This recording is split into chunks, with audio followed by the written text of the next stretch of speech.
Lahat. So, batiin po natin ang isa't isa. Magandang umaga po.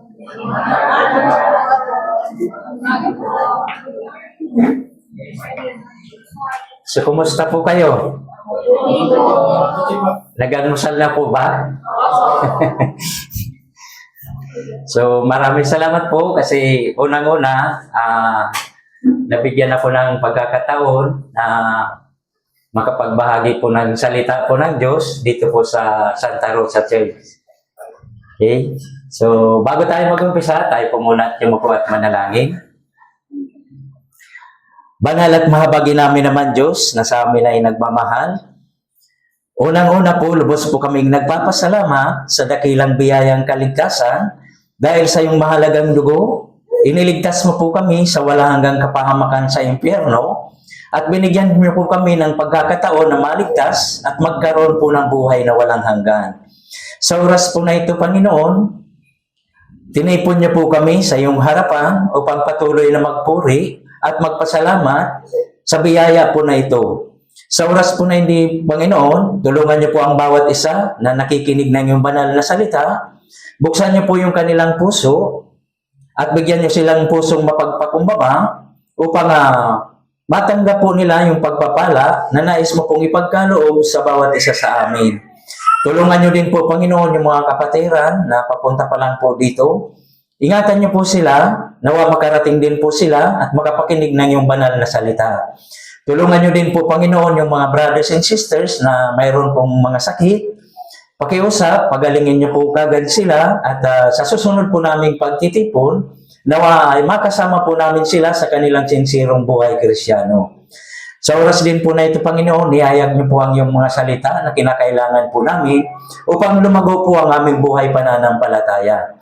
Tulungan niyo din po, Panginoon, ang iyong tagapagsalita. Ilagay niyo po sa aking mahihinang bibig ang iyong mga salita upang maituro ko lamang ang naayon po sa iyong banal na kalooban.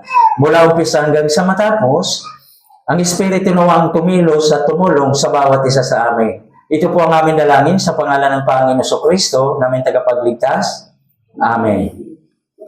Okay po, magandang umaga po muli mga brothers and sisters. So, nagpapasalamat po ako kasi unang-una, nabigyan po ako ng pagkakataon na makapagturo po dito po sa Santa Rosa Church. Okay?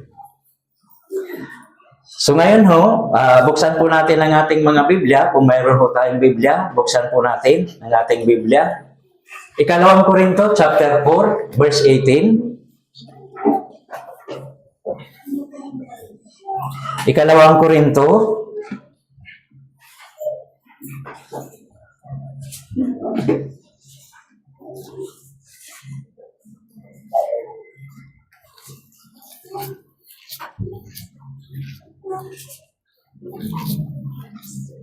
Ikalawang Korinto, chapter 4.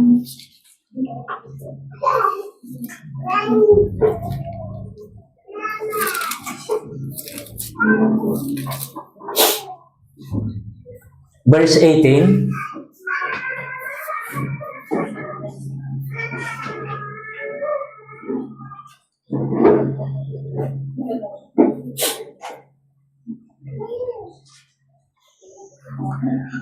Ikalawang Korinto, chapter 4, verse 18.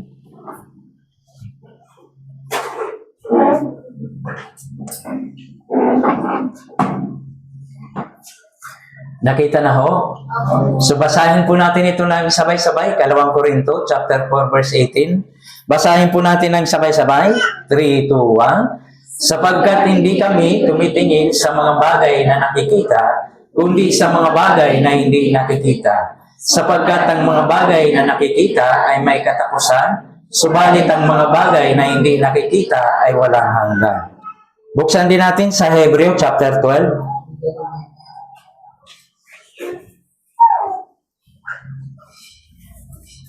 Hebreo chapter 12.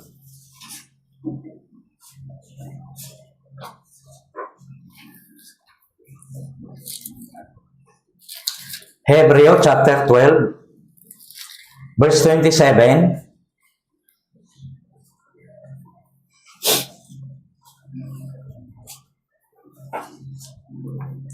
Hebreo chapter 12, verse 27. Basahin din po natin ng sabay-sabay. 3, 2, 1. Ngayon, ang salita, minsan pa, ang paghihiwati ng pag-aalis ng mga bagay na naiyanig, gaya ng mga bagay na ginawa, upang manatili ang mga bagay na hindi. Yes. So ngayon po, pag-aralan po natin, ito pong talata, dito po sa Ikalawang Korinto chapter 4, verse 18, at Hebreo chapter 12, verse 27. So, ngayon po, papasalamat po ako kasi nakita ko po yung mga brothers and sisters dito po sa Santa Rosa. Okay? So, first time ko po na makapagbahagi po ng salita po ng Diyos dito po sa Santa Rosa. Okay? So, gaya po ng binanggit po sa talata, so, ang pamagat po ng ating sermon po ngayon, so, mga bagay na mananatili. Okay? So, mahalaga po ito. Habang nabubuhay po tayo, kailangan po natin malaman yung mga bagay po na mananatili magpakailanman. Ito po yung dapat po nating hanapin. Okay? Kasi lugi po kayo kung yung pinagsisikapan po ninyo, yung kunin yung mga pansamantalang bagay. Okay? Kaya nga ho, sabi po ng Biblia, ang salita po ng Diyos, itinuturo po sa atin yung mga bagay na mahalaga. Okay? Sa katunayan po, di ba? Yung mga bagay na hindi nakikita, ito po yung mga bagay na walang hanggan. Kaya nga po dito sa talata, na binasa po natin, dalawang talata na binasa natin, may mga mamabasa po tayo na may mga bagay na panandalian lamang at may mga bagay na pangwalang hanggan. Kaya nga ho, ang dapat po nating naisin, yung mga bagay na walang hanggan. Okay? Sabi po ng Biblia, mas mahalaga yung mga bagay na walang hanggan. Bakit? Mananatili po ito magpakailanman. Dahil yung mga bagay na panandalian, yung mga bagay po na panandalian, wala po yung kabuluhan. Tama po ba, mga brothers and sisters? Halimbawa po, di ba? Kapag mayroon po kayong bagong gamit. Halimbawa ho, cellphone. Kapag bago pa po ito, alagang-alaga po ninyo, di ba? Pinupunas-punasan po ninyo. Pero habang lumuluma na po ito, hindi na po natin ito inaalagaan. Tama? Kung saan-saan na lang po natin ito inilalapag. Bakit? Kasi ito ho, panandali ang bagay lamang. Alam niyo po, mga brothers and sisters, yung panandali ang bagay, hindi po ito maibibigay yung tunay na kaligayahan sa ating mga puso. Okay? Sa Ecclesiastes po, di ba? Si Haring Solomon, siya po yung pinakamatalinong tao na nabuhay sa balat ng lupa. Okay? Alam naman po natin ito. Kaya nga sinabi niya sa Ecclesiastes chapter 3, sinabi po niya doon na sa bawat bagay ay may kapanahonan. May panahon upang isilang, may panahon upang mamatay.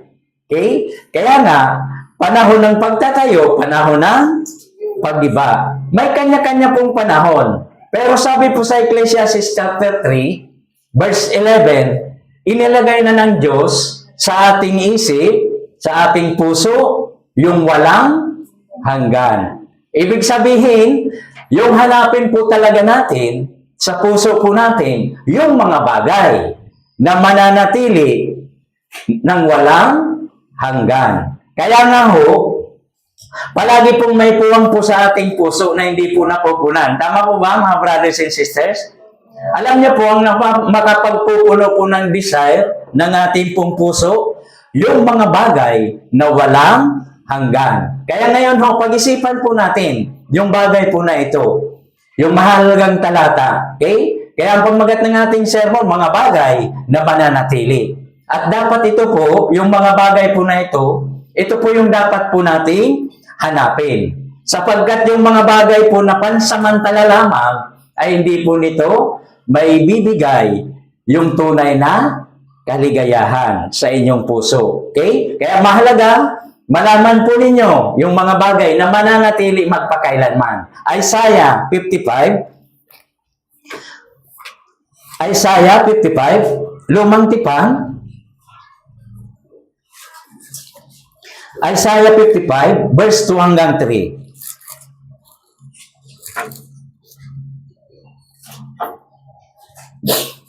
Isaiah 55 verse 2 hanggang 3. Basahin din po natin ito ng sabay-sabay kung nakita na. Isaiah 55 verse 2 hanggang 3. Basahin natin ng sabay-sabay.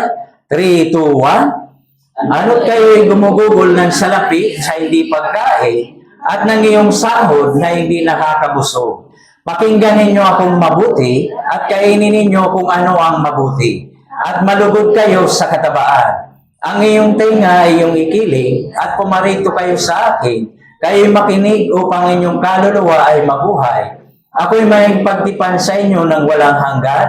Ayon sa tapat na kahabagan ay pinakita kay David. Kaya nga ho dito sa verse 2, sa binasa po natin, Isaiah chapter 55, verse 2, gumugugol kayo ng salapi, pagkain na at ang iyong sahod ay hindi nakakabusog.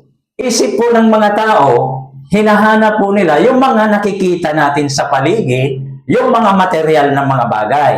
Okay? Tandaan po natin, walang mananatili po yung mga bagay na mga material na bagay. Yan ho ay mga pansamantala lamang. Yung mga nakikita natin sa paligid. Tama ho? Kahit yung kalusugan po ninyo, di ba? Hindi po ninyo yan masusure na araw-araw malakas po kayo. Okay? Kahit yung bahay lupa, yung bahay po ninyo, di ba? Dahil sa panahon po natin, laging may bagyo, laging may lindol. Hindi po yan mananatili hanggang magtagal. Tama ho? Opo. Kaya nga po sabi dito sa Isaiah, hanapin ninyo. Hanapin din ninyo yung mga bagay na mananatili, magpakailanman. Kaya nga ho, sa puso po natin, may puwang na hindi po ito napupunan na kahit anong mga material na mga bagay dito sa mundo po na ito. Okay? Kahit nasa inyo na po ang lahat, mayroon po kayong mga bagay kung ano man sa inyong buhay, pero hindi po ito mapupunan yung puwang sa ating puso. Okay? At sabi po, ang makakapuno lang po nito, walang iba, kundi ang Panginoong Heso Kristo. Okay? Opo, hindi po natin nakikita yung Panginoong Heso Kristo. Tama mo ba, mga brothers and sisters? Pero nahayag po siya sa Biblia. Okay? Kaya nga ho, nag-aaral po tayo ng salita ng Diyos. Every Wednesday, Saturday, Sunday, at mga fellowship. Okay? Bakit po kayo pumupunta dito tuwing Sunday? Ha? Di ba? Dahil may puwang po sa puso po ninyo, di ba? Na tanging Panginoong Hesus lang po ang makakapuno. Hindi ko po yan kayang punan. Tama ko ba? Yes, hindi ko yan kayang punan. Ngayon ho, di ba, may mga alalahanin po siguro yung iba. Ngayon, parang may kulang sa inyong puso. Pero every time po na nandito po kayo at nakikinig po kayo ng salita ng Diyos, pinupuno po niya yung puwang sa ating mga puso. Kung ready po ang inyong puso. Kaya bakit tayo nag-aaral ng salita ng Diyos? Ang salita po ng Diyos, di ba sabi ng Biblia, ang salita ng Diyos ay nagpapatotoo tungkol kay Jesus. Kaya nga ang salita ng Diyos, ito po yung magpupuno sa hinahanap po natin sa inyong mga puso. Okay? Karamihan po sa mga ito, hindi po nakikita, di ba? Pero dahil sila po ay hindi nakikita, mas mahalagang bagay po yan. Dahil mananatili po yan magpakailanman. Kaya umpisahan po natin yung mga bagay na mananatili magpakailanman. Number 1, yung Panginoong Kristo, ang tagapagligtas, ay mananatili magpakailanman. Hebreo chapter 13 verse 8. Hebreo chapter 13 verse 8.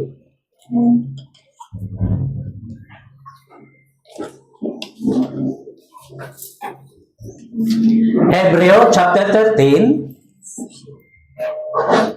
verse 8.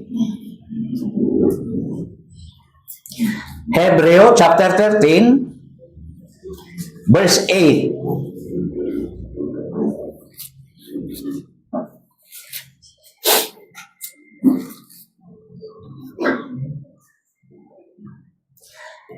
Hebreo chapter 13 verse 8. Si Jesucristo, siya rin kahapon, ngayon, at magpakailanman. Kaya nga ho, nananatili magpakailanman ang Panginoong Hesus na tagapagligtas. Kaya nga po ang Panginoong Hesus, siya po yung makakapuno ng puwang sa ating pong mga puso. Kasi yung hinahanap po ng puso po natin, walang hanggan. Tama ho ba? Yes, kaya nga po sabi dito, ang tagapagligtas, ang Panginoon, siya yung kahapon, ngayon, at magpakailanman. Siya po ay hindi sakop ng panahon. Tama? Naninirahan po siya sa walang hanggan. At yung makakapuno po ng hinahanap ng puso po natin, kundi po ang Panginoong Jesucristo na nasa langit. Pero hanggat nandito pa po tayo sa lupa, kailangan po natin magpasakop sa oras. Kaya nga ho, di ba, may bata ngayon, may mga teenager, di ba? May mga asawa, lalo-lalo na, di ba, may mga senior citizen na. Pero ano po ba yung pag-asang mayroon po tayo, mga brothers and sisters? Time will come po, darating po tayo sa buhay na walang hanggan. Kaya nga ho, number 1, ang mananatili pong magpakailanman, ang ating tagapagligtas, ang Panginoong Jesucristo. Bakit po siya mananatili magpakailanman? Kasi siya po mismo yung Diyos, tama? Yes, kaya nga ang Diyos po na ito, talagang hinahanap po ng puso ng bawat tao. At ang Panginoong Hesus lamang po ang makakapaglagay ng tunay na kaligayahan sa ating mga puso. Okay? Akala mo po, di ba? Nung ikinasal po kayo, akala nyo kayo po yung pinakamasayang araw na po yun sa buhay po ninyo, di ba? Yes. Pero after 2 months, 3 months, nag-aaway na po sila. Tama? Pakilala ng boyfriend, di ba? Pakilala mag-asawa.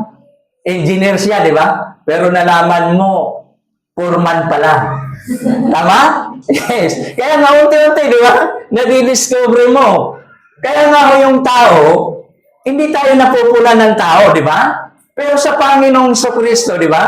Sabi niya sa Biblia, siya lang po ang makakapagpuno sa ating mga puso. Bakit? Dahil mananatili po siya magpakailanman. Tama ho ba? Sa Awit ho, chapter 4, verse 7. Tingnan nyo ho, Awit chapter 4, verse 7. Awit chapter 4, verse 7. Awit chapter 4, verse 7.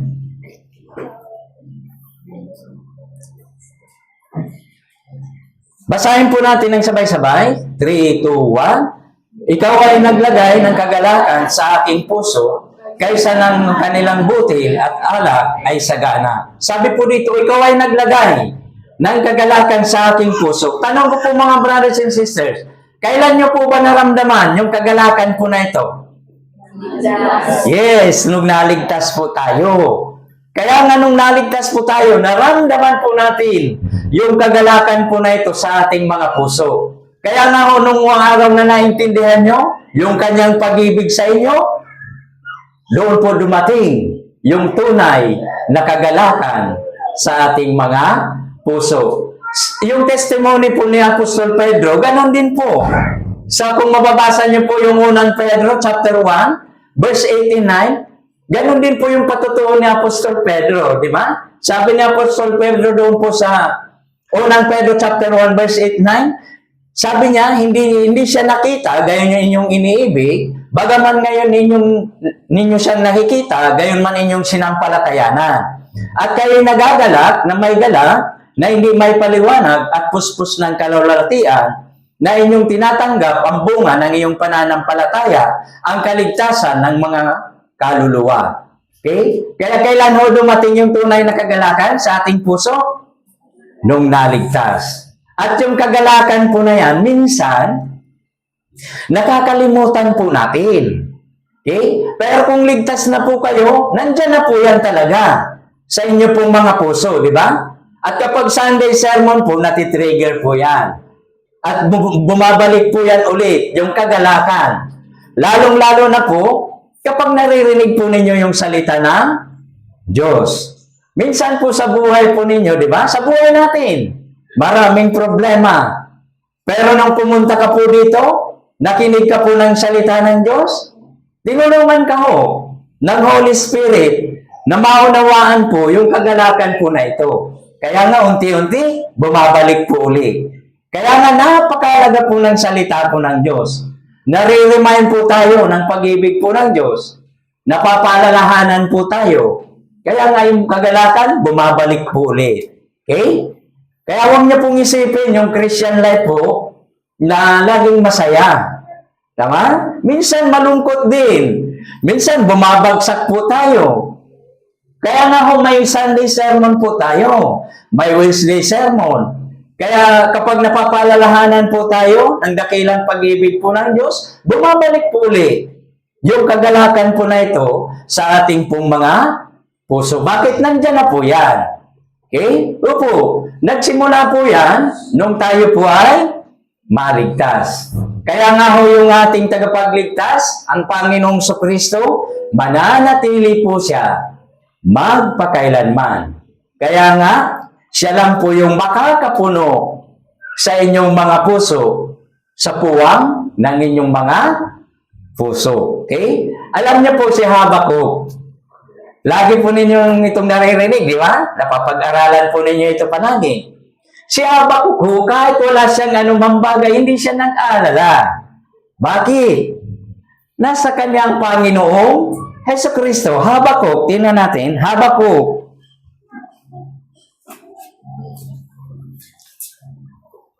Habakuk, chapter 3,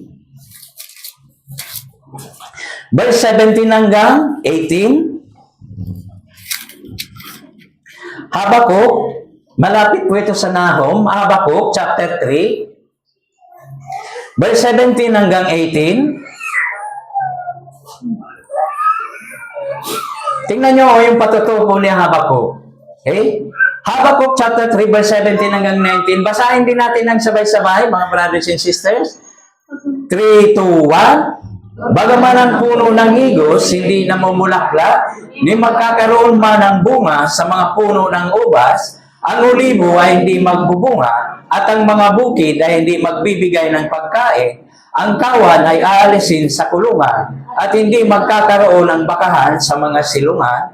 Gayon may magagalak ako sa Panginoon, ako'y magagalak sa Diyos ng aking. Yes, sabi po niya, bagaman wala siya ng lahat ng anumang bagay. Okay? Hindi po siya nag-aalala. Bakit? Bakit wala, kahit anong bagay wala siya? Sabi niya, nasa Kanya, nasa akin ang Diyos. Kaya nga po nagagalak po siya. Yan po yung puso ng mga tunay na may kaligtasan. Naintindihan niyo ho? Yung sitwasyon po ng buhay po natin, paiba-iba. Yung sitwasyon po natin nung nakaraang taon, at yung sitwasyon po natin ngayon, magkaiba. Tama po ba? Opo. Mayroong iba po sa inyo. Minsan nawala ng trabaho. Pero alam niyo po ba, sabi po ni Habakuk, ni Propeta Habakuk, kahit wala akong makain, pero nagagalak pa rin ako sa aking puso. Bakit? Sapagkat, sabi niya, mayroon akong Diyos na tagapagligtas. Yes. Okay? Ganon din po sa atin, di ba? Kahit wala tayong anumang bagay. Okay? Pero kung mayroon tayong Diyos sa ating pamumuhay Krisyano, hindi tayo masyadong mag-aalala. Tama ho ba? Yes, sabi po mo sa sermon, di ba? Kung walang makain, tubig. Tama ho? Kung walang tubig, yun na. Yung pagpunta natin sa langit. Tama? Yes. Tama ba? Kaya tingnan nyo ho. Kahit wala tayong anumang bagay, masaya tayo. Bakit? Naligtas ka. Yun po yung pinakamahalaga na natuklasan natin sa ating buhay. Tama ba? Kaya nga ho, yung kaligtasan, napakadakila po yan. Kaya nga ho si Habakuk, hindi siya nag-aalala. Sabi niya kahit wala akong anumang bagay, pero nagagalak pa rin siya. Bakit? nasa Kanya ang Diyos. Ganon din po yan sa atin. Minsan, yung iba po sa atin, dahil bago pa sa pananampalataya, madali po talaga silang panghinaan ng loob. Di ba? Malungkot sila kapag walang maisaing. Okay? Opo.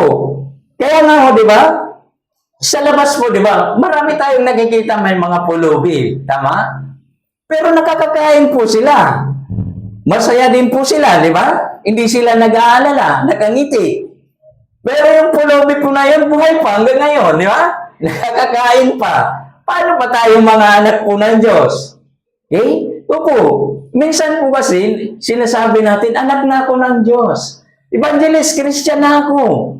Pero, konting problema, nauwindang na po kagad. Tama ba?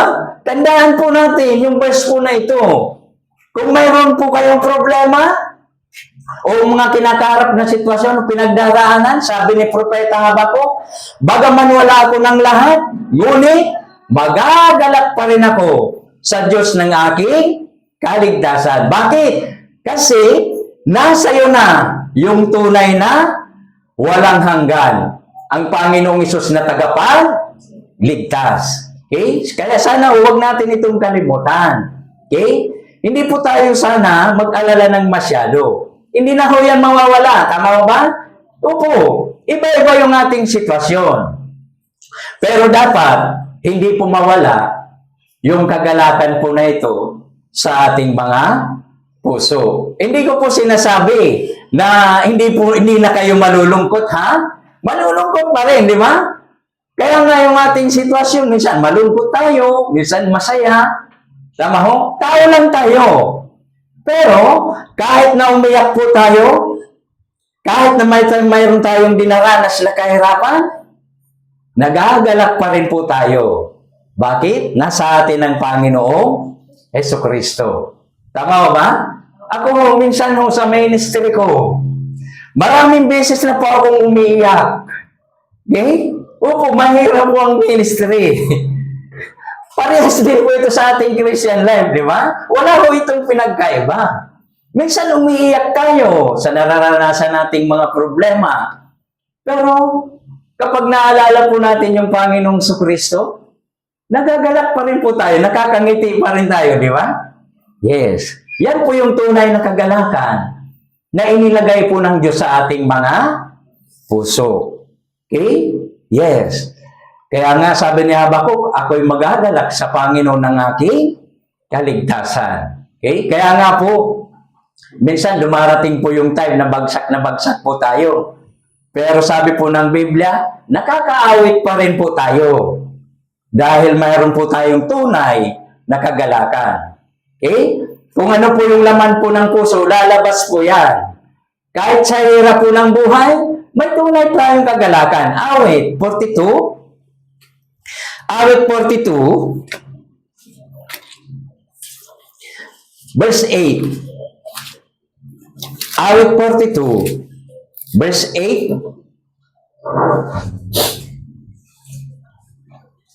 Awit 42, verse 8.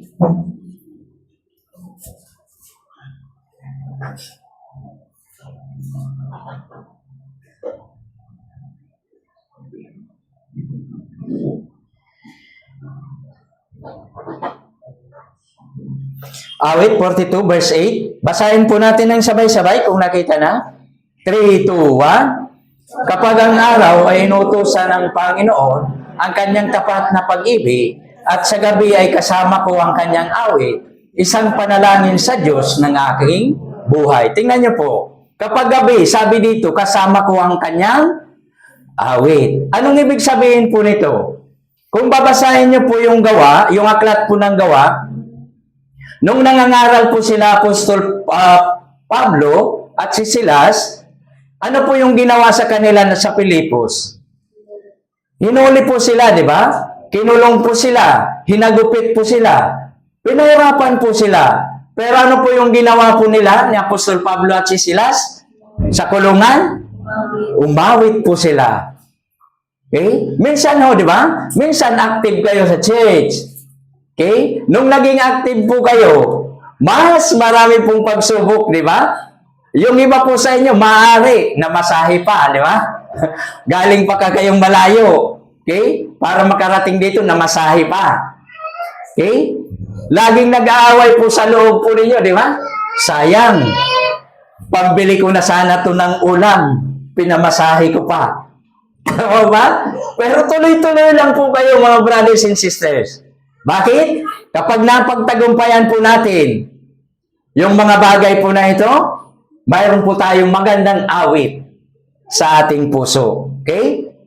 Opo, sa inyong problema po, di ba? Pag mayroon po kayong problema, awit-awitan lang po natin ito, di ba? Yes. Nasa atin na po yung kagalakan. Nasa atin na yung Panginoong Hesus Kristo. Kaya nga po sa Santiago chapter 5, verse 13, ano po yung sabi? Mayroon ba sa inyong nagdurusa? Manalangin siya. Mayroon ba sa inyong masaya? Umawit siya ng papuri. Okay? Kaya kung may problema tayo, awit-awitan lang po natin yan, mga brothers and sisters. Okay? Yung problema ho, hindi yan magtatagal. Kaya wag ho kayong masyadong, wag niyo pong masyadong isipin. Wag masyadong may stress. Magkakasakit po kayo. Okay? Kapag nagkasakit kayo, hindi kayo makakapag-church. Kapag may sakit kayo, hindi kayo magagamit po ng Diyos. Tama ho? Kaya huwag masyadong may stress. May tulong po ang Diyos. Okay? Yung po, may tulong po siya. Kaya nga po, sa binasa natin, awit 42 verse 8, sa bandang huli, isang panalangin sa Diyos ng aking buhay. Mayroon pong Diyos sa ating buhay na handang sumaklulo kapag tayo'y nagdurusa. Okay? Ang Diyos po, ito po ay mananatili magpakailanman. Dahil ang Diyos po ay mananatili magpakailanman, kaya yung pag-ibig po niya, mananatili din po ito. Magpakailanman. Okay? Nung makasalanan po tayo, minahal na rin tayo ng Diyos, di ba? Ngayong ligtas ka na, mas higit kang minamahal ng Diyos. Okay? At yung pagmamahal po ng Diyos na yan, yan po ay mananatili magpakailanman. Makagawa ka man ho ng mali sa Christian life, yung pag-ibig po ba ng Diyos nagbabago? Hindi. Bakit? Sapagkat ang pag-ibig po ng Diyos mananatili ang magpakailanman. Ito po ay panghawakan po ninyo mga brothers and sisters. Kaya anuman po yung mangyari sa atin, hindi po nagbabago ang paningin po ng Diyos sa atin. Okay? Ulitin ko po, dahil yung pag-ibig po ng Diyos mananatili po yan, magpakailanman. Okay? Pero tayo po, di ba? Yung pag-ibig po natin minsan mainit, minsan lumalamig. At yung ating Panginoon, hindi po tayo nakakalimutan. Naintindihan niyo po ba ito, mga brothers and sisters? Lagi po niya tayong laman ng kanyang isip. Sapagkat mahal na mahal niya tayo. Okay? Bagaman kadalasan, nakakalimot tayo sa kanya. Alam niyo po ba, bagaman nakakalimutan po natin ang Diyos, pero siya, hindi niya tayo nakakalimutan. Bakit?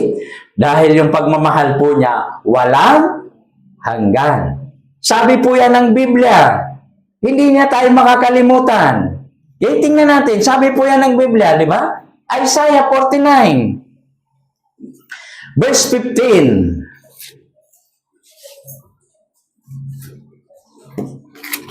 Sabi niya, bagaman tayo nakakalimot, pero siya hindi niya tayo nakakalimutan. Isaiah 49,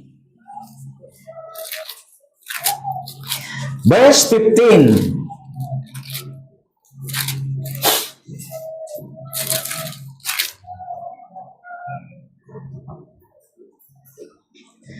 Basahin po natin ng sabay-sabay.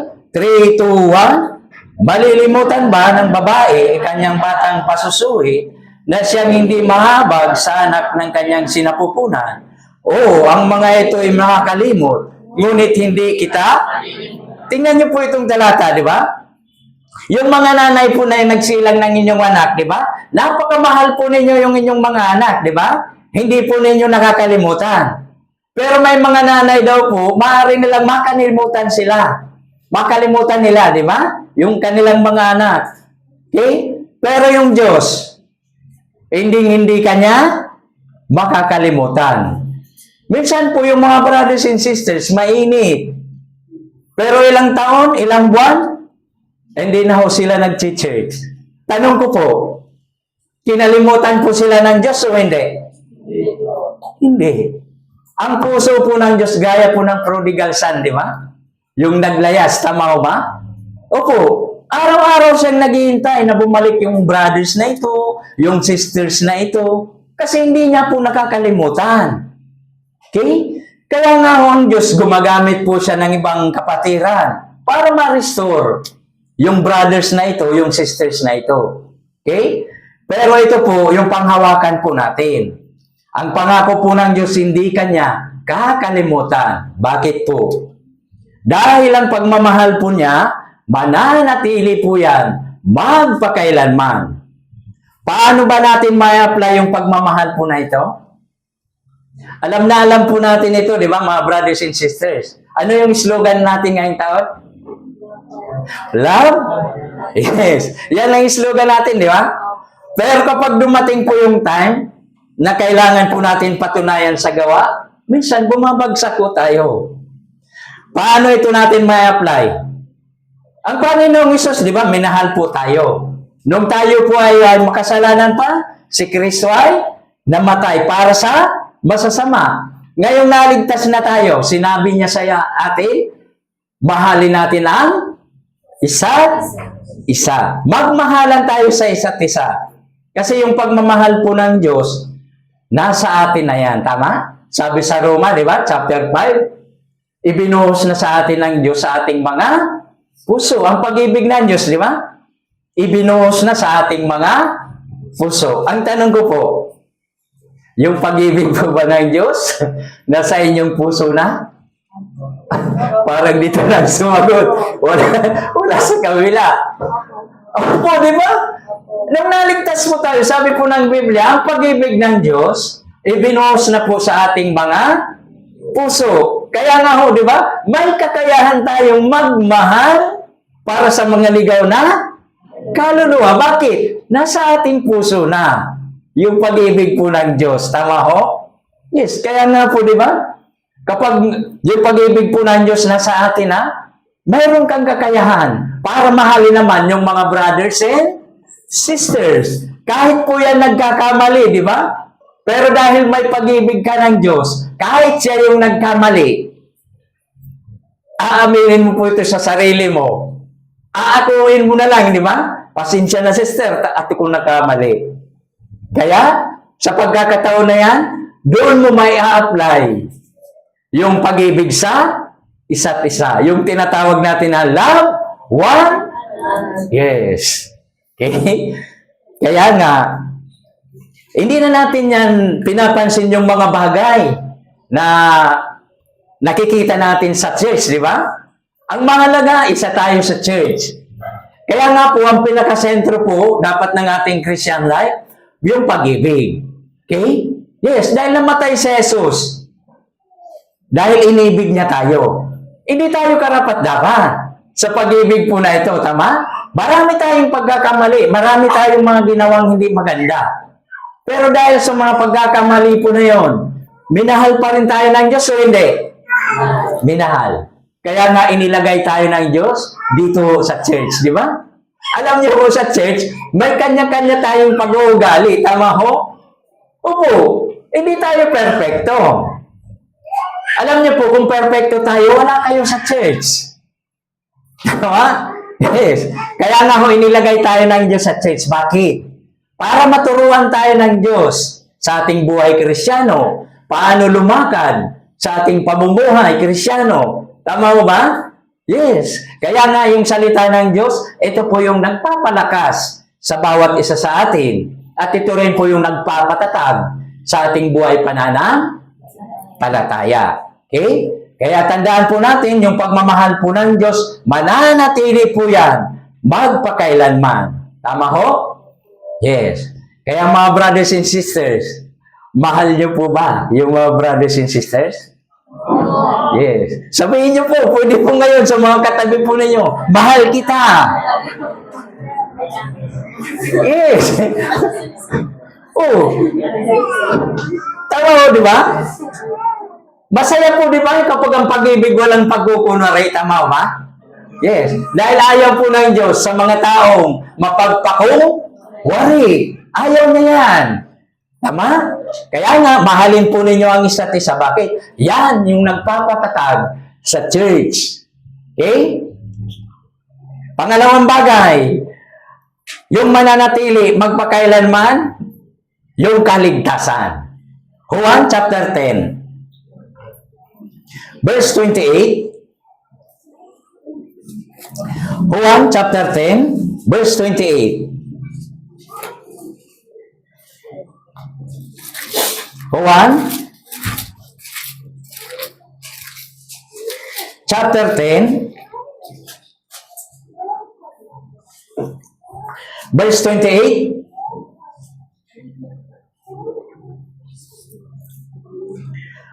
Juan chapter 10, verse 28. Basahin po natin ito ng sabay-sabay kung nakita na. Juan chapter 10, verse 28. 3, 2, 1. Sila'y binibigyan ko ng buhay na walang hanggan at kailanman hindi sila mapapahama at hindi sila agawin ng sinuman sa aking kamay. Okay? Yung buhay na walang hanggan din po, mananatili po yan magpakailanman. Sa oras na maligtas po kayo. Tama ho ba? Yes, kaya nga, kung ligtas na po kayo, mananatili po yung kaligtasan. Hindi po yan mawawala. Okay? Tanong ko po, ligtas ka ngayon, bukas, hindi ka na makakagawa ng kasalanan? Makakagawa ka pa, di ba? Makakagawa ka pa rin ng mali. Pero ligtas ka o hindi? Ligtas.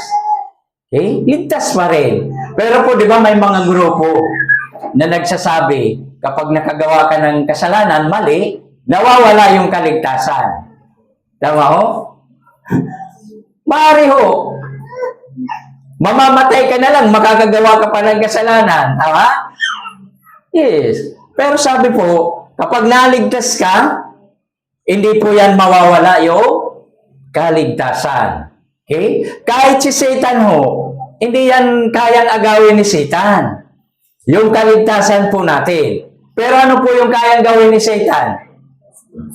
Yes, wasakin yung ating Christian life. Para hindi po tayo makapamuhay ayon sa kalooban po ng Diyos. Yun yung kaya niyang gawin. Pero yung kaligtasan, hindi po yan maaagaw ni Satan. Okay? Opo, ipinangako po yan ng Diyos. Buhay na walang hanggan. Okay? Dahil walang hanggan po siya, siya po yung nagbigay po nito. Kaya nga po, hindi po ito mawawala. Kaya nga sa binasa natin, di ba? Sila'y binibigyan ko ng buhay na walang hanggan. Ang Panginoong Hesus po ang nagbigay. Naintindihan niyo ho?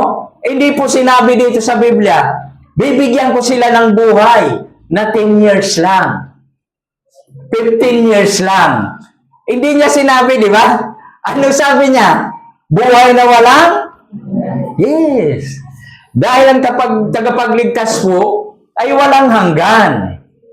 Kung ito po ay mawawala, makakapunta kaya tayo sa langit? Kung nawawala yung kaligtasan, makakapunta kaya tayo sa langit? Hindi.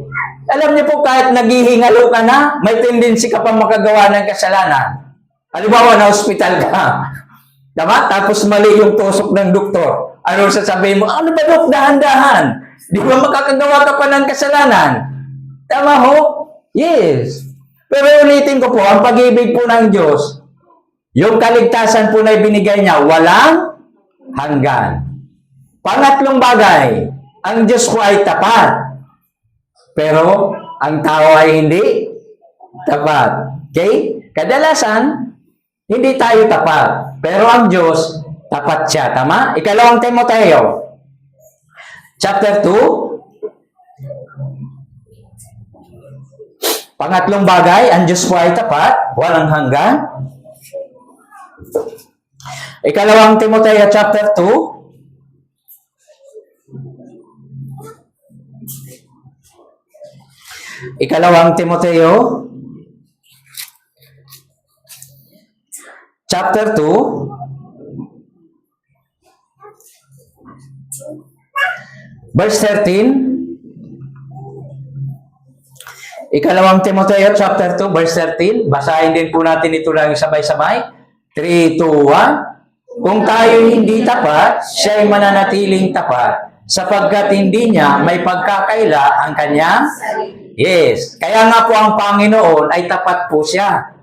Hindi po siya nagbabago. Kaya nga siya yung kahapon, ngayon, at magpakailanman. Brothers and sisters, yung unang dapat po ninyong malaman, magsumika po tayo. Patungkol po ito sa Panginoong Kristo. Mananatili po siya magpakailanman. Ang mga bagay po na nakikita, pansamantala lamang po ito. Subalit, yung mga bagay na hindi nakikita, ito po yung mga espiritual na bagay. Ito po yung walang hanggan. Yan po yung mas mahalaga sa buhay po natin. Tama ho? Opo. Kaya mga brothers and sisters, hanapin po natin yung mga bagay na pangwalang hanggan. Dahil kung inananais po natin, kung hinahanap po natin yung mga bagay na panandalian lamang, yung mga material na bagay, yan po ay walang kabuluhan. Tama ho ba? Opo, panandalian lamang po yan. Pero yung mga bagay na hindi nakikita, yung makalangit na bagay, yan po ay walang hanggan. Kaya nga dapat yung pag-asa po natin, huwag natin ilagak sa lupang ito, sa mundong ito. Kundi, ilagat natin yung ating pag-asa sa makalangit na bagay. Bakit? Dahil ang Diyos ay pangwalang hanggan. Mananatili po yan magpakailanman. Pagkatapos po nating maligtas, ano naman ang pinangako po ng Diyos pang-apat na bagay? Yung banal na Espiritu. Mananatili din po yan magpakailanman. Kaya nga po nung naligtas tayo ng Diyos, iniligtas tayo, iniwan po ba tayo ng Diyos o hindi? Hindi. Nung naligtas tayo, ibinigay po niya yung banal na Espiritu. Kaya nga yung Holy Spirit po na ito, kasama po natin ito, magpakailanman. John chapter 14, pang-apat na bagay. John chapter 14. John chapter 14.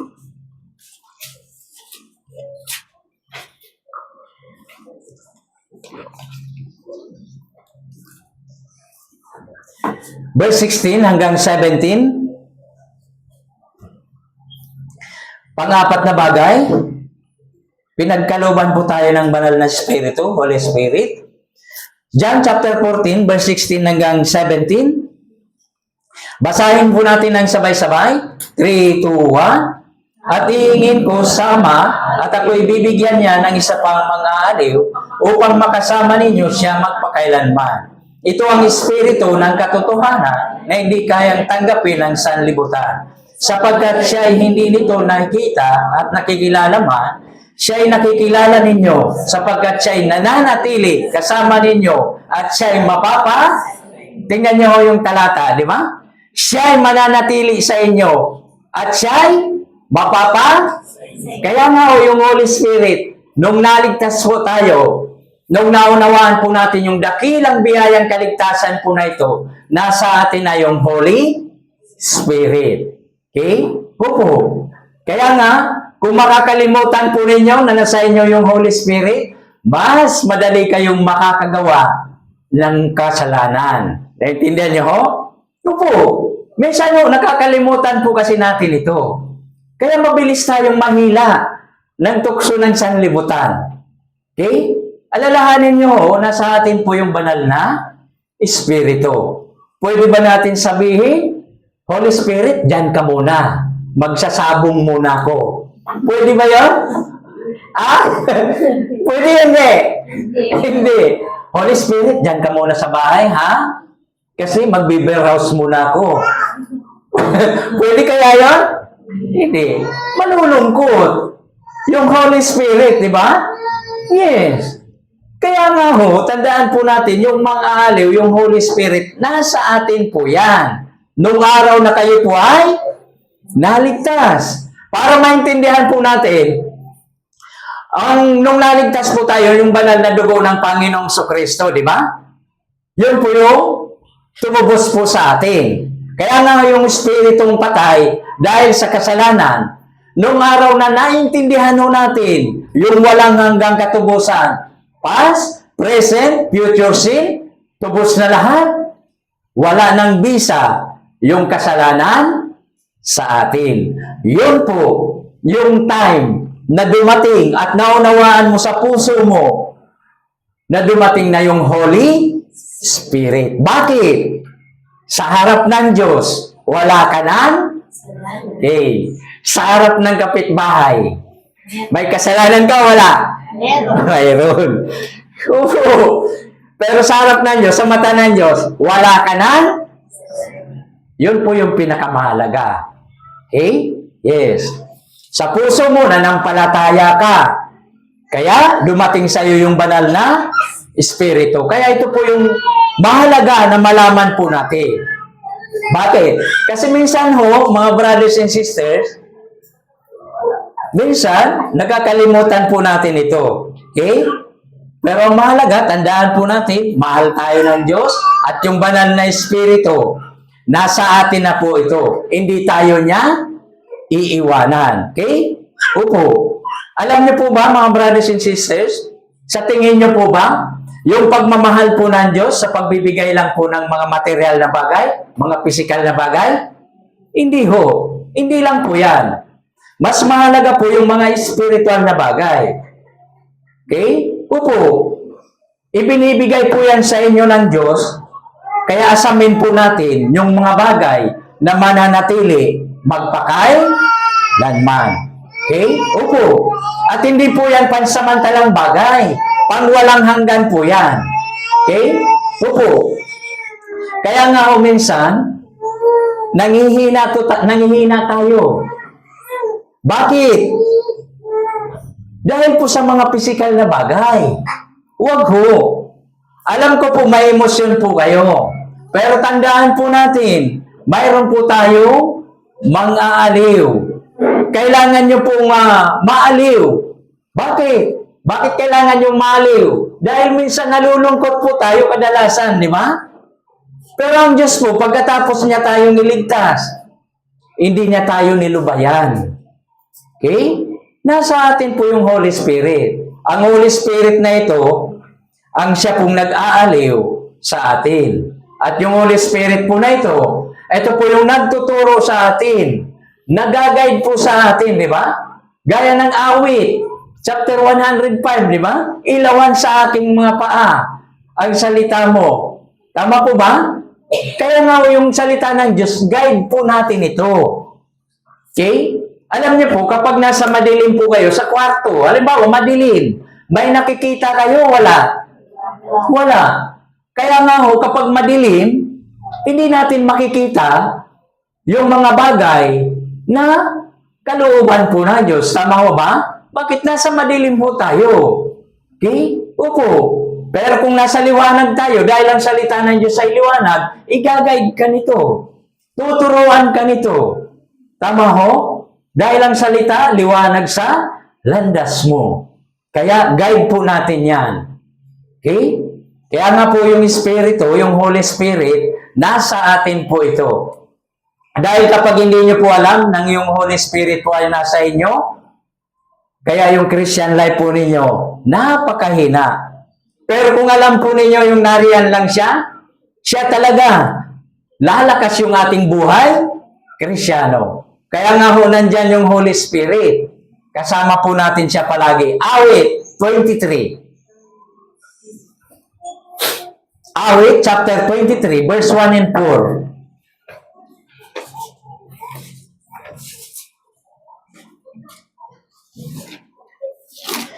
Awit 23.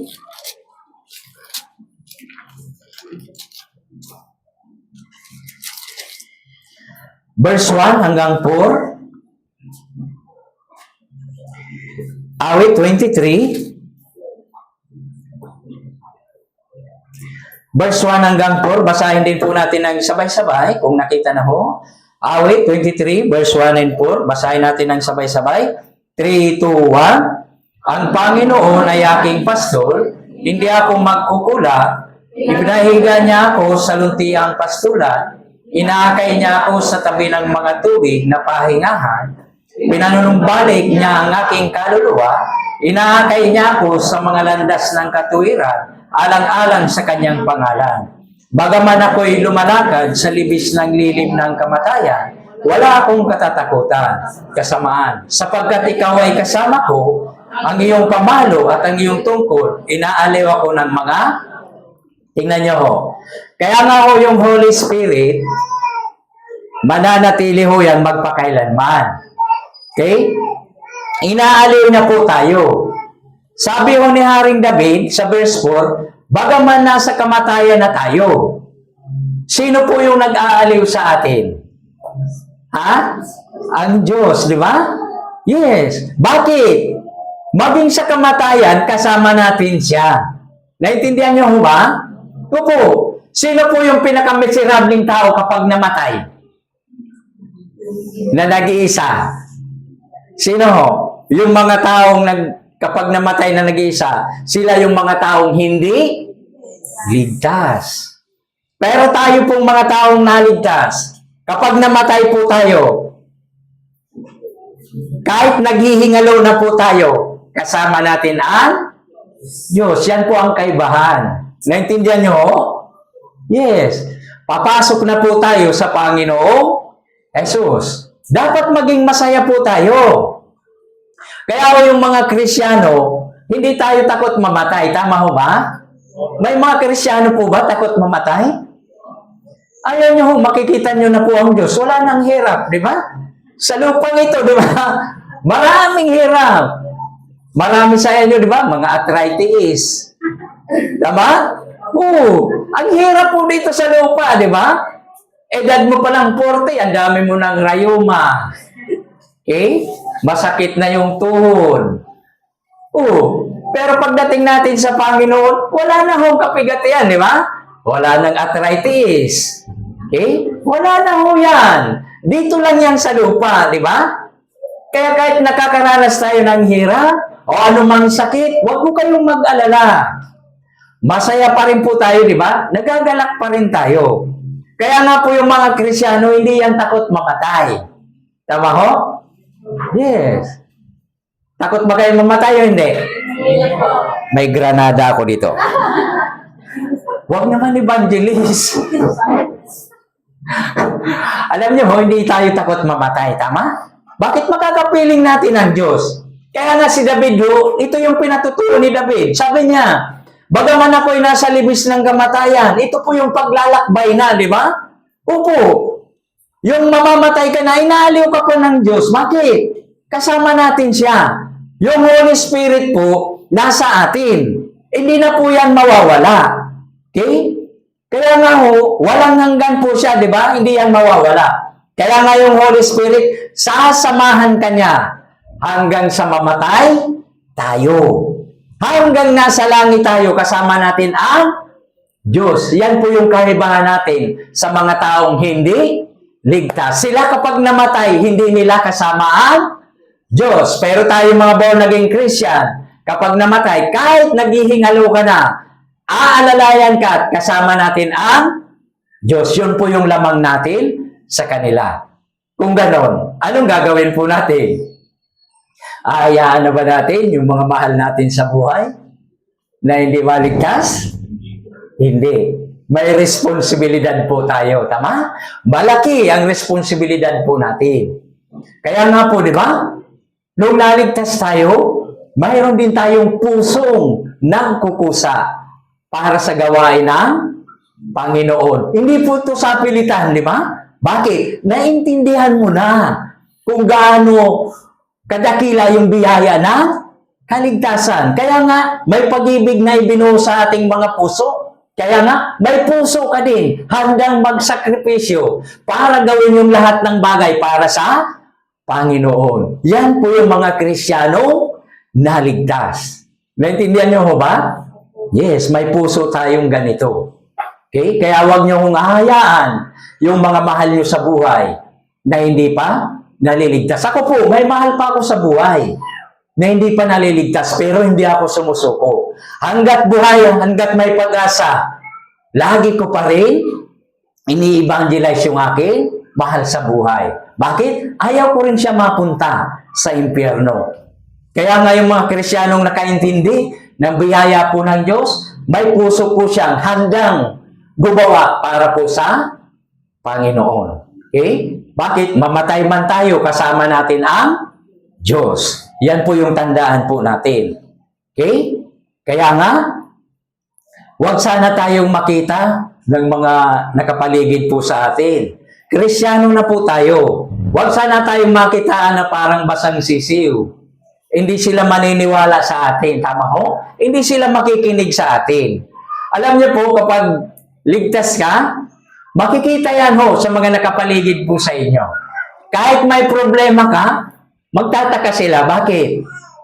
Minsan di ba, kahit wala kang trabaho, nagtataka sila. Itong tao na to, kahit walang trabaho, paisi-isi lang. Hindi na mong problema. Pero siya, kahit may trabaho, problemado. Tama ho ba? Yes. Kaya nga, unang-una, makikita po yan sa atin. Kaya, dapat, tayo muna yung makitaan na magandang halimbawa para sa mga nakapaligid sa atin. Tama ho ba? Opo. Mahalaga po yan. Kaya nga sana, kung may problema tayo, huwag nating pansinin yung mga bagay po na ito. Lahat naman, laging may problema, di ba? Hindi na ho yan magtatagan. Balang araw, pupunta na po tayo sa langit. Tama ho? Opo. Mayroon po ba dito mabubuhay ng 200 years? Wala. 40 pa nga lang, ang dami ng sakit, di ba? Oo. Tama ho ba? Sabi nga sa Santiago chapter 4, di ba? Verse 14, hindi natin alam, di ba? Tayo ay isang singaw lang. Opo. Alam niyo po yung singaw? Oo, kapag buklat niya sa takip ng kaldero, di ba? Sumisingaw kagad, may singaw. Hindi po natin yan kayang hawakan. Kahit pigilan mo po yan, di ba? Hindi yan kayang pigilan. Ganon doon po yung buhay ng tao. Maiksi lang. Kaya nga po, habang binibigyan pa tayo ng Diyos na makapamuhay sa ating buhay Kristyano sa lupa, gawin natin yung abot ng ating makakaya. Tulungan natin yung mga mahal natin sa buhay. Yan po yung purpose po natin. Okay? Opo. Alam niyo po, yung mga born again Christian, hindi po yan incented na magkasakit, di ba? Lahat tayo nagkakasakit. Pero dapat masaya po tayo. Bakit? Dahil may aaliw po tayo. Yan po yung pinangako ng Diyos. Kaya nga sa binasa natin, kahit nasa lilim na ako ng kamatayan, inaaliw mo ako. Bakit? Kasama natin ang Panginoon. Sasamahan ka niya magpakailanman. Uulitin ko po, hindi tayo takot mamatay. Pero bakit hindi pa tayo namamatay? Dahil mayroon tayong layunin sa ating buhay. Awit 118, verse 17. Kabisado nyo na po ito, di ba? Kahit hindi nyo nabuklatin yung inyong Biblia, kabisado nyo na to. Yung iba sa inyo, maaari ito yung pinaghahawakan. Tama ho? Awit 118, verse 17. Basahin natin ng sabay-sabay. 3, 2, 1. Hindi ako mamamatay, kundi mabubuhay. At ang ay? Yes. Bakit tayo nabubuhay? Ito na lang ho yung layunin natin, di ba? Yes. Yan po yung purpose ng buhay. Yung isalaysay, yung mga gawa ng Panginoon. Kaya huwag po sana natin itong kalimutan, mga brothers and sisters. Opo, habang ginagamit tayo ng Diyos, magpagamit po tayo. Okay? Kasi hindi natin alam yung ating buhay, isa lang tayong singaw. Okay? Kaya panghawakan po natin yung pangako po ng Diyos. Ito ho, panghawakan po ninyo. Hebreo chapter 13. Hebreo chapter 13. Panghawakan niyo po ito mga brothers and sisters. Kung may pinagdadaanan po kayong hindi maganda na sitwasyon na nararanasan, panghawakan niyo po itong talata po na ito. Hebreo chapter 13, verse 5 hanggang 6.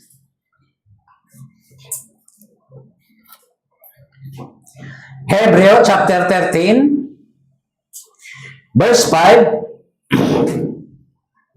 hanggang 6. Basahin natin lang sabay-sabay. Kung nakita na. 3, 2, 1. Umiwas kayo sa pag-ibig sa salapi at kayo'y masiyahan na kung anong mayroong kayo. Sapagkat sinabi niya, sa anumang paraan na hindi kita iiwan o pababayaan man. Kaya't panatag nating masasabi, ang Panginoon ay aking katulong. Hindi ako matatakot. Anong magagawa sa akin ang panghawakan niyo po itong mga brothers and sisters. Kung mayroon mo kayong pinagdaraanan na problema o pagdurusa, panghawakan niyo po yung talata na ito. Sabi niya, sa anumang paraan ay hindi kita iiwan o pababayaan man. Tingnan niyo po. Kaya nga po, panatag, may kapanatagan po tayo. Paano po yung puso ng mga brothers and sisters? Panatag po ba? Panatag? May mga gumugulo sa puso po niyo. Panghawakan niyo po ito, mga brothers and sisters. Sa anumang paraan ay hindi kita iiwan o pababayaan man. Minsan ho, di ba? Minsan akala mo nag-iisa ka. Pero sa paningin po ng Diyos, nakatitig po siya. Nakatingin po sa inyo. Bakit hinahayaan po ng Diyos na para kang nag-iisa? Alam niyo po kung bakit? Bakit hinahayaan niya na para kang nag-iisa? Para maging matured ka. Naintindihan niyo ho? Pero kapag nakita niya na nadadapa ka niya, ibabangon ka niya muli. Yun po yung ating Diyos, di ba? Kaya panghawakan niyo po, di ba? Sabi niya, anumang paraan, hindi kita pababayaan, hindi kita iiwanan. Ang tao po, pwede tayong iwanan, di ba? Yung kalusugan mo, pwede yan umalis sa atin at manghina tayo. Pero ang Diyos, ano yung pangako niya? Hindi kita iiwan. So nakikita niyo po yung protection po ng Diyos? Kahit wala tayong anumang bagay, di ba? Hindi niya tayo iiwanan. Okay? Kaya anumang problema, kasama po natin ang Diyos. Ang kaibahan po natin sa hindi mananampalataya, kapag sila po ay may problema, hindi nila kasama ang Diyos. Pero, tayo pong mga born again Christian, kapag mayroon tayong problema, kasama natin yan ang kaibahan natin sa mga hindi mananampalataya. Kaya nga ang pinakamahalaga dito, kung sino ang kasama natin. Naintindihan niyo ho? Kaya nga sabi dito, panatag ang ating puso. Hindi tayo matatakot anumang magagawa sa atin ang tao. Kaya pagtagumpayan po ninyo yung takot. Okay? Ang Diyos po kasama natin magpakailanman. Bakit? Nananatili po siya magpakailanman. Kaya yung una na napag-aralan natin, ang Panginoong Hesus na tagapagligtas, mananatili po siya magpakailanman. Pangalawang bagay, yung Holy Spirit, mananatili din po yan. Pangatlo, ang Diyos po ay laging tapat. Okay? Yung pangapat, yung kaligtasan, mananatili din po yan magpakailanman. Kaya nga po, mahalaga yung Holy Spirit ay kasama po natin. Kapag nakakagawa ba ako ng kasalanan, aalis ba yung Holy Spirit o hindi? Hindi. Nalulungkot lang siya, tama ho? Opo. Nalulungkot siya pero hindi niya tayo iiwan. Kaya lagi po tayong may kasama. Kaya nga, kung may kasama ka, magiging malakas ang loob mo. Tama ho ba, mga brothers and sisters? Ang mahalaga dito, kung sino yung kasama mo. Okay? Opo. Ito pa po yung mananatili magpakailanman. Yung salita ng Diyos. Unang Pedro, chapter 1, verse 23. Isa pang bagay, mananatili magpakailanman. Unang Pedro, chapter 1, verse 23. Unang Pedro, chapter 1, verse 23. Basahin po natin ito ng sabay-sabay kung nakita na. Unang Pedro, chapter 1, verse 23. Basahin natin ng sabay-sabay. 3, 2, 1. Ipinanganak na kayong muli, hindi ng binhing nasisira, kundi ng walang kasiraan, sa pamamagitan ng buhay at nananatiling salita ng Diyos. Opo, nananatili din po magpakailanman ang salita po ng Diyos. Kaya nga, napakahalaga po sa atin yung salita ng Diyos. Ito po yung nagpapatatag po sa ating pananampalataya, yung salita ng Diyos. Kaya nga ho, mahalaga na mas lumalim yung pagkakilala po natin sa pamamagitan po ng salita ng Diyos. Okay? Mag-effort po kayo. Magbasa rin po kayo ng Biblia, ng salita ng Diyos. Bakit? Mananatili po yan magpakailanman. Ibig sabihin po, yan po yung mahalaga. Tama? Sabi po, di ba, sa Matthew chapter 4, verse 4, ano sabi? Ano sabi? Tingnan natin. Para mas maintindihan nyo po kung bakit mahalaga yung salita ng Diyos. Matthew chapter 4, verse 4.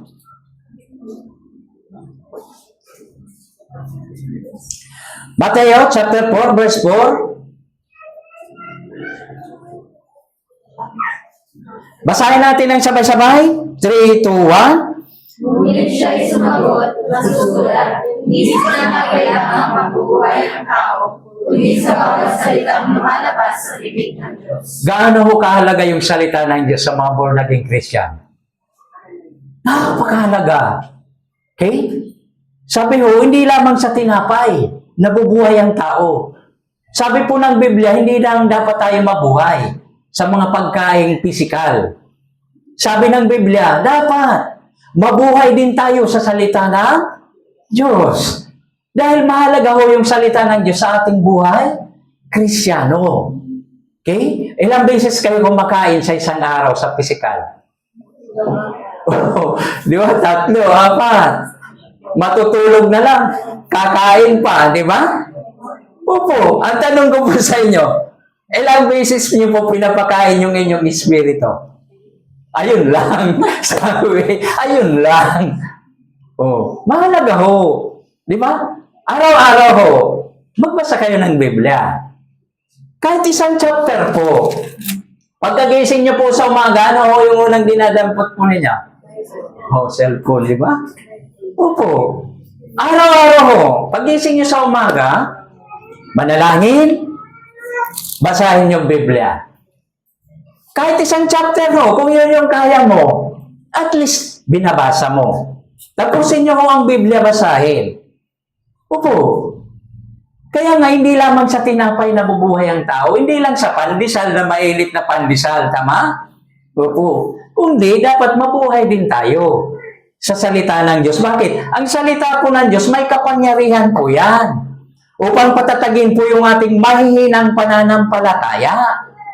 Kaya nga ho yung salita ng Diyos, mananatili po yan magpakailanman.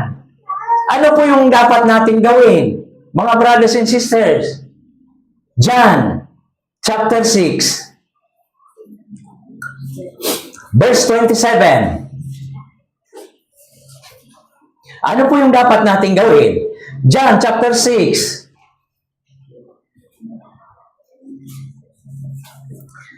verse 27. John chapter 6, verse 27. Basahin ho natin ng sabay-sabay. 3, 2, 1. Huwag kayong magsumikap ng dahil sa pagkain nasisira, kundi dahil sa pagkain tumatagal para sa buhay na walang hanggan na ibibigay sa inyo ng anak ng tao. Sapagkat sa kanya ay inalagay ng Diyos ang Ama ang kanya. Sabi po ng Biblia, huwag tayong magsumikap dahil sa pagkain nasisira. Bakit? Panandalian lamang po ito, di ba? Opo. Pagsumikapan po natin yung mga pangwalang hanggan, di ba? Kaya nga po, ano po ba yung pagkain hindi nasisira? Mga brothers and sisters. Yes, salita ng Diyos. Ito po yung spiritual na salita ng Diyos. Kaya nga ho yung salita po ng Diyos, Nananatili po yan magpakailanman. Yan ho yung hinahanap ng ating mga puso. Kaya nga ho, kung naunawaan nyo po, yung ibig kong sabihin, yan po ang pupuno sa inyong mga puso, yung salita ng Diyos. Okay? Ang salita po ng Diyos, napakahalaga. Bakit? Nananatili po yan magpakailanman. Alam niyo po, yung may buhay, kumakain ho talaga yan. Tama? Yung patay, hindi po yan kakain. Naintindihan ho? Tayo pong mga born again Christian, buhay na tayo spiritually. Kailangan ho tayong kumain ng patuloy. Okay? Kaya nga ho, mayroon tayong Sunday sermon, Wednesday sermon, cell group fellowship, cell group 1, cell group 2, cell group 3, cell group 4, di ba? May mga young adult. Yan ho yung pagkain ng salita ng Diyos na tuloy-tuloy. Okay? Opo. Alam niyo po, yung masigit na kumakain ng salita ng Diyos, masigit po silang lumalakas yung kanilang buhay, Kristiyano. Parang pagkain, di ba? Halimbawa, kung isang beses ka lang kumain sa physical, tapos hindi ka na kumain tanghalian, hapunan, mahina pa rin, di ba? Kasi isang beses lang. Ganon din sa ating buhay Kristiyano, sa ating espiritu. Kung isang beses lang din ho kakain, talaga ho manghihina. Kaya nga ho, konting hirap, konting pagdurusa, natitinag ka agad tayo. Bakit? Hindi sapat yung salita na nasa puso po natin. Di ba ho? Opo. Kaya kaunting bagay, nag-aalala na tayo. Pero kung may sapat kang salita ng Diyos palagi, sabi po ng Biblia, hindi kita pababayaan, hindi kita iiwan. Hindi lamang sa tinapay na bubuhay ang tao, kundi sa bawat salitang lumalabas sa bibig ng Diyos. Kaya nga, pinakamahalaga po yung salita ng Diyos, spiritually. Kaya yung talagang may buhay, spiritually, natural, kakain niya. Kapag kumain spiritually palagi, dumalago yung ating buhay, Kristiyano. Yung bata, kapag isang beses lang ho yan dumidi, hindi po yan magiging malusog. Naintindihan niyo ho? Mabagal yung paglaki. Parehas lang ho sa atin. Kapag isang beses lang ho tayo kumakain, mabagal. Yung ating paglago ng ating buhay, Kristiyano. Kaya, mga brothers and sisters, in-encourage ko po kayo, magsumikap din po kayo ng magbasa ng salita ng Diyos. Dahil yan po yung spiritual na pagkain po natin. Okay? Opo. Kaya kung wala kayong Biblia, naisin niyo po na bumili po ng Biblia. Bakit? Habang nasa trabaho po kayo, habang break time, maaari niyo po yung basahin. Alam niyo po yung salita ng Diyos, sabi po ng Biblia, pinakang love letter po natin ito. Pinakamanual ng buhay Kristiyano po natin ito. Bakit? Dito natin makikita sa Biblia kung paano mabuhay bilang anak ng Diyos, kung paano tayo sinasaway, tinutuwid, tinuturuan. Tama ho ba? No po. Kaya nga po yung salita ng Diyos, sabi po ng Biblia, napakatamis, parang pulot, pukyutan. Alam niyo po yung pulot pukyutan? Napakatamis, di ba? Inilalarawan po nito, sabi nila, yung mga born again Christian na nakaunawa po ng pag-ibig po ng Diyos, inilalarawan parang pulot pukyutan. Napakatamis. Alam niyo po sa mga naligtas, matamis po yung salita ng Diyos. Naintindihan niyo ho? Pero kung hindi ito matamis po sa inyo, may problema po kayo. Tama ba? Baka may sakit po kayo. Kaya nga ho, matamis yan, yung salita ng Diyos sa mga born again Christian. Alam ko po, nandito kayo, di ba? Kasi matamis po sa inyo yung salita ng Diyos. Tandaan po natin, ang mananatili magpakailanman, ang Panginoong Hesus na ating tagapagligtas. Hindi niya tayo iiwan. Hindi niya tayo pababayaan. Kaya sana, huwag natin kalimutan yung pag-ibig po ng Diyos at ang Diyos ay kasama na natin. Kasi sa oras po na makakalimutan mo po ito, nakasama natin yung Diyos, yes, mas mabilis po tayong makakagawa ng mali sa ating buhay, Kristiyano. Okay, naintindihan niyo po ba mga brothers and sisters? Kaya nga ho, napakalaga ng salita ng Diyos. Alam ko po, may Bible seminar kayo, di ba? Ipag-pray ko po yung Bible seminar po ninyo. Okay, sana maraming ligaw na kaluluwa yung maakay. Opo. Alam niyo po, hindi po yan kinakalimutan po ng Diyos, yung pagsasakripisyo po ninyo. Alam niya yan. Kung sino yung nagsasakripisyo at sino po yung hindi. Okay? Kaya nga sabi po ng Biblia, yung pagsasacrifice po ng mga brothers and sisters, hindi po yan mawawala ng kabuluhan. Sabi sa Apokalipsis, di ba?